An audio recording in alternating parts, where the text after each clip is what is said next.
میری بہن نازیہ کا منگیتر مہربان عرصے سے لاپتہ تھا۔ سارے گھر والے ان کو سمجھا سمجھا کر تھک گئے کہ اس کا خیال دل سے نکال دو، وہ اب کبھی واپس نہیں آئے گا۔ مگر میری بہن کو یقین تھا کہ ایک دن ضرور مہر واپس آئے گا۔ نازیہ کی نہ تو امید ٹوٹی اور نہ یقین، حالانکہ مہربان کو گم ہوئے 15 برس بیت چکے تھے۔ وہ ہمارے تایا کا بیٹا تھا، جن دنوں گم ہوا 9ویں میں پڑھتا تھا۔ مہربان سے نازیہ کی منگنی اس کی گمشدگی سے 1 برس پہلے ہو گئی تھی، کیونکہ ہمارے خاندان میں کم عمری میں ہی بچوں کی نسبت طے کر دی جاتی تھی اور لڑکیاں اپنے منگیتروں کی صورت دل میں بسا لیا کرتی تھی۔ نازیہ نے بھی نسبت طے ہونے کے بعد مہربان کو دل میں بسا لیا تھا۔ نازیہ کی عمر اس وقت 12-13 برس تھی اور مہربان 15 برس کا تھا۔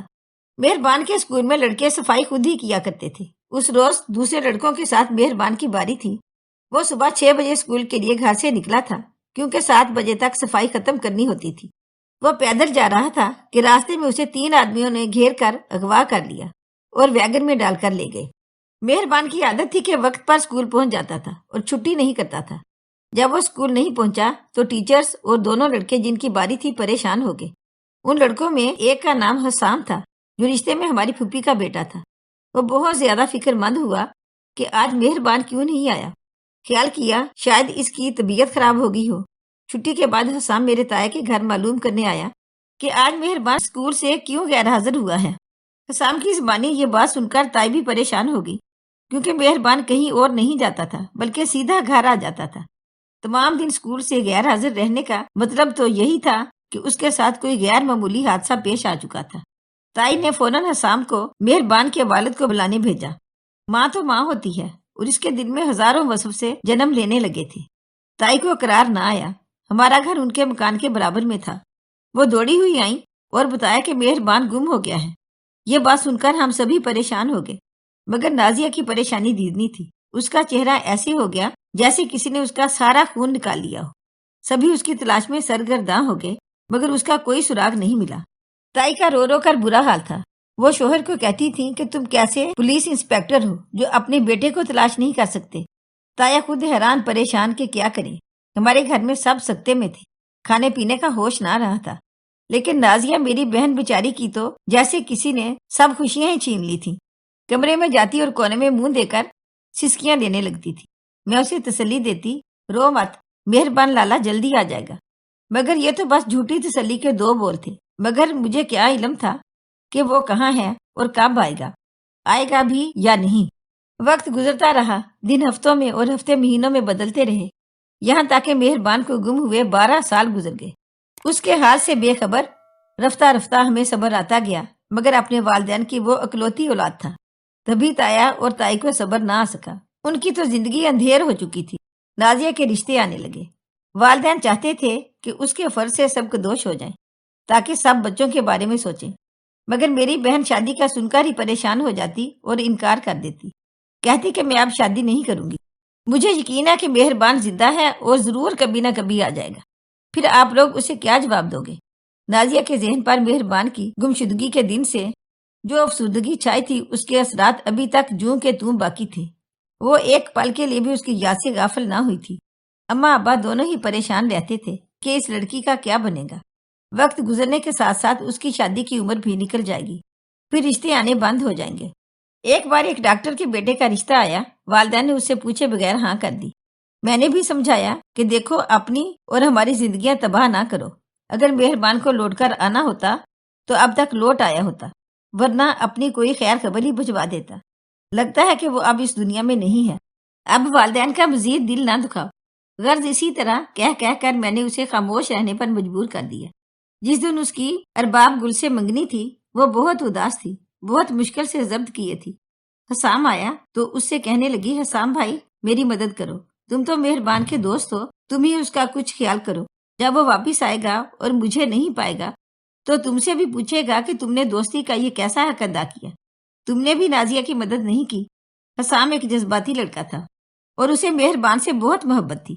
جب سے وہ کھویا تھا وہ بھی ہمیشہ اداس رہتا تھا۔ اس نے کہا، نازیہ بہنا بولو میں تمہاری کیا مدد کر سکتا ہوں؟ کسی طرح کچھ ایسا کرو کہ میری منگنی نہ ہو سکے۔ وہ کچھ دیر سوچتا رہا، پھر اس نے کہا کہ میں جا کر ارباب گل کی گاڑی کی ہوا نکال دیتا ہوں۔ عین وقت پر اس کی گاڑی نہ چلے گی اس کی معصوم سوچ پر میں دل ہی دل میں کڑنے لگی کہ ایسا کرنے سے کیا منگنی کی تقریبات رکتی ہیں؟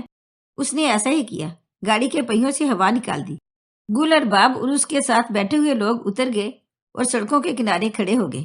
ارباب کا والد اپنے دوست کی گاڑی میں بیٹھ کر قریبی شہر چلا گیا تاکہ دوسری گاڑی لے آئے جو اس کے بیٹے کے شیان شان ہو۔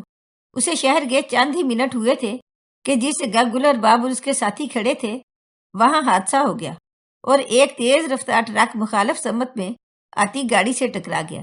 ٹرک کو فوراً آگ لگ گئی جس کی زد میں آ کر یہ لوگ بھی جھلس گئے۔ حادثے کے متاثرین کو اسپتال لے جایا گیا جن میں گل ارباب بھی تھا۔ اس حادثہ ناگہانی کی وجہ سے منگنی کی تقریب ملتوی ہو گئی اور نازیہ کے والدین پچھتانے لگے کہ انہوں نے بیٹی کی مرضی کے بغیر رشتہ کر کے جو ظلم کیا ہے شاید اس کی وجہ سے ایسا ہوا ہے۔ خیر یہ تو تقدیر کی باتیں ہیں کہ بیچارے گل ارباب کی قسمت میں یہی لکھا تھا۔ وہ اتنا جھلس گیا کہ جانبر نہ ہو سکا۔ اب تو حسام بھی پشیمان تھا کہ اے کاش میں گل ارباب کی گاڑی کے پہیوں کی ہوا نہ نکالتا۔ جو ہونا تھا ہو گیا۔ نازیہ کی منگنی نہیں ہوئی مگر وہ منحوس ضرور قرار پائی کہ پہلی منگنی کے بعد منگیتر لاپتہ ہو گیا اور دوسری منگنی جس کے ساتھ ہونے جا رہی تھی وہ بھی راہی ملک عدم ہوا۔ اب لوگ نازیہ کے ساتھ رشتہ کرنے سے ڈرنے لگے۔ ادھر خرکاروں کے کیمپ میں مہربان نازیہ اور گھر والوں کی یاد سے ایک پل غافل نہ ہوا تھا۔ رات دن یہی سوچتا رہتا تھا کہ کس طرح ان کے چنگل سے نکل بھاگے۔ خدا کی کرنی کے ایک روز جب کہ اس شخص کی بیٹی کی شادی تھی جس نے انہیں قید کر رکھا تھا، وہ شادی کے انتظامات کے لیے چلا گیا اور اپنے پیچھے بوڑھے محافظ کو چھوڑ گیا۔ ادھر وہ شادی کی تقریب میں مصروف تھا، ادھر محافظ کی آدھی رات کو طبیعت خراب ہوگی۔ اس نے اپنے بیٹے کو بندوق دے کر کہا کہ تم اب میری جگہ سنبھالو اور میں کچھ دیر جا کر آرام کرتا ہوں، میری طبیعت بہت خراب ہو رہی ہے۔ وہ لڑکا 22-30 سال کا تھا لیکن اپنے قبیلے کے مردوں سے مختلف تھا۔ وہ نرم دل کا مالک تھا۔ وہ روز ہی مہربان کو دیکھتا تھا جو بہت زیادہ افسردہ اور خستہ حال نظر آتا تھا۔ اکثر وہ ان مقید لڑکوں کو کھانا دینے آتا تو یہ نوٹ کرتا کہ باقی لڑکے کھانا کھاتے تھے مگر مہربان 2-4 لقمے لے کر ہی ہاتھ روک لیتا تھا۔ اس کا جی کرتا کہ اس لڑکے سے کچھ احوال پوچھوں مگر باپ اور بڑے خرکار کے ڈر سے وہ اس سے بات نہیں کرتا تھا۔ جب آدھی رات کو اس نے قرآنے کی آواز سنی تو کفل کھول کر کمرے میں آیا جہاں مہربان بخار سے جل رہا تھا۔ اس نے بخار کی گولی دی، پانی پلایا اور کہا تم جلد ٹھیک ہو جاؤ، اس سے پہلے کہ مالک لوٹ آئے میں تمہیں جانے کا ایک موقع دوں گا۔ یہ سن کر مہربان کو اپنے کانوں پر یقین نہ آیا۔ محافظ کے بیٹے نے مالک کے چھوٹے بیٹے کو جو اس کا دوست تھا اعتماد میں لیا کہ اس لڑکے کو یہاں سے فرار کرانا ہے، اس کی حالت ٹھیک نہیں ہے، یہ ویسے ہی چند دنوں بعد مرنے والا ہے، تم اس پر رحم کرو اور اس کو موقع دو۔ وہ لڑکا مان گیا۔ ایک رات گزر گئی، امید کی کرن نے اس کے تنے مردہ میں نئی روح پھونک دی تھی۔ آدھی رات کو خود مالک کے بیٹے نے اپنے ہاتھ سے کفل کھولا اور اسے بازو سے پکڑ کر باہر لے گیا۔ اسے یقین نہیں آتا تھا کہ قدرت اس پر اس طرح مہربان ہو جائے گی کہ خود مالک کا بیٹا ہی کفل کھول دے گا۔ مہربان اس کا ساتھی دوپہر تک چلتے رہے، بالآخر تھک کر ایک ویرانے میں جہاں کچھ درخت دکھائی دے رہے تھے اسی طرف کو جا نکلے۔ دونوں درخت کے نیچے ایک نشیبی جگہ جہاں نالا بنانے کو کھدائی کی گئی تھی اس کے اندر لیٹ گئے اور لیٹتے ہی سو گئے۔ جب آنکھ کھلی شام ہو رہی تھی۔ مہربان نے ساتھی کو جگایا مگر وہ نہ جاگا کیونکہ اسے انتہائی زہریلے سانپ نے ڈس لیا تھا جس سے وہ مر چکا تھا۔ یہ آنسو بہاتا اسے وہاں اکیلا چھوڑ کر آگے کو چل دیا۔ چلتے چلتے رات ہو گئی۔ سامنے گاؤں کے گھروں کی بتیاں ٹمٹماتی نظر آ رہی تھی۔ مہربان نے ہمت کی اور گاؤں میں داخل ہو گیا۔ پہلے مکان پر دستک دی، ایک آدمی باہر آیا، پوچھا تم کون ہو؟ اسے اپنے گاؤں کا نام یاد تھا۔ کہا کہ فلاں گاؤں جانا ہے، 13 سال پہلے یہاں کے تھانے میں میرے والد پولیس انسپیکٹر تھے۔ وہ شخص اسے تھانے لے گیا۔ تایا وہاں موجود نہیں تھے، انہیں ایک سپاہی بلا لایا۔ مدت بعد اپنے کھوئے ہوئے بیٹے کو دیکھ کر ان کی حالت غیر ہو گئی، گلے لگا کر پھوٹ پھوٹ کر روئے اور پھر سجدے میں گر گئے۔ مہربان کو گھر لائے تو کسی نے اسے نہیں پہچانا۔ سگی ماں تک کچھ دیر بغور دیکھتی رہی۔ اگلے دن مہربان کو شہر کے اسپتال لے گئے۔ 15 دن اسپتال میں علاج کے بعد حالت قدرے بہتر ہو گئی۔ نازیہ کو جب خبر ملی کہ مہربان آ گیا ہے وہ سجدے میں گر گئی تھی۔ مہربان کا لوٹ آنا سبھی کے لیے ایک معجزہ تھا۔